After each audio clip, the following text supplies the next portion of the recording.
নিজেদের অধিকার প্রতিষ্ঠার দাবিতে সোচ্চার থাকতে হবে। দেশের জনগণ কিন্তু সরকারের করুণার পাত্র নয়। সরকার অবশ্যই জনগণের কথা শুনতে, জনগণের ন্যায্য দাবি মানতে বাধ্য। এখানে সরকারের মান অভিমান কিংবা রাগ বিরাগের কিন্তু কোনো সুযোগ নেই।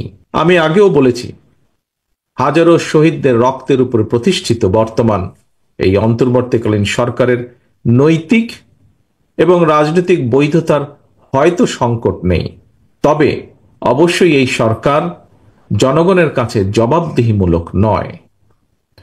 সরকার যেহেতু জবাবদিহিমূলক নয়, সেহেতু নৈতিক কারণেই সরকারের সুনির্দিষ্ট পরিকল্পনা জনগণের সামনে স্পষ্ট থাকা প্রয়োজন।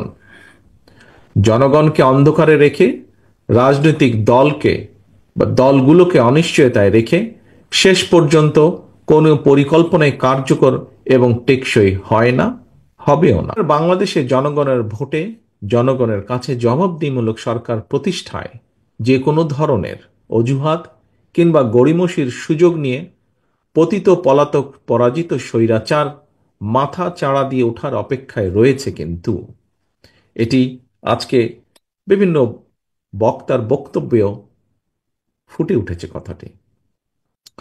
তবে ফ্যাসিবাদ মুক্ত বাংলাদেশে জনগণের গণতান্ত্রিক অধিকার প্রতিষ্ঠার মাধ্যমে ফ্যাসিস্ট তাবেদার অপশক্তির পুনর্বাসনের পথরোধ করা সম্ভব।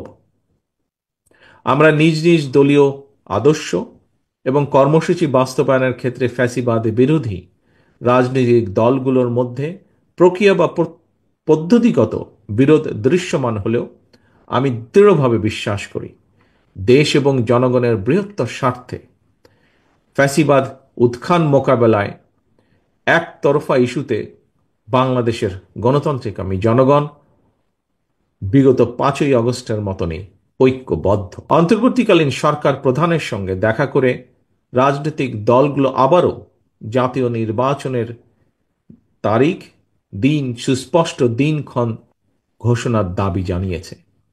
বিএনপির দাবি, আগামী ডিসেম্বরের ভেতরে জাতীয় নির্বাচন অনুষ্ঠিত হতে হবে। জাতীয় নির্বাচন অনুষ্ঠানের লক্ষ্যে জনপ্রশাসন, আইন শৃঙ্খলা বাহিনীর প্রয়োজনীয় সংস্কারের জন্য অন্তর্বর্তীকালীন সরকারের প্রতি বিএনপি সহ আমরা যারা একসঙ্গে রাজপথে আন্দোলন করেছি, আমাদের সর্বাত্মক সমর্থন অব্যাহত রেখেছি।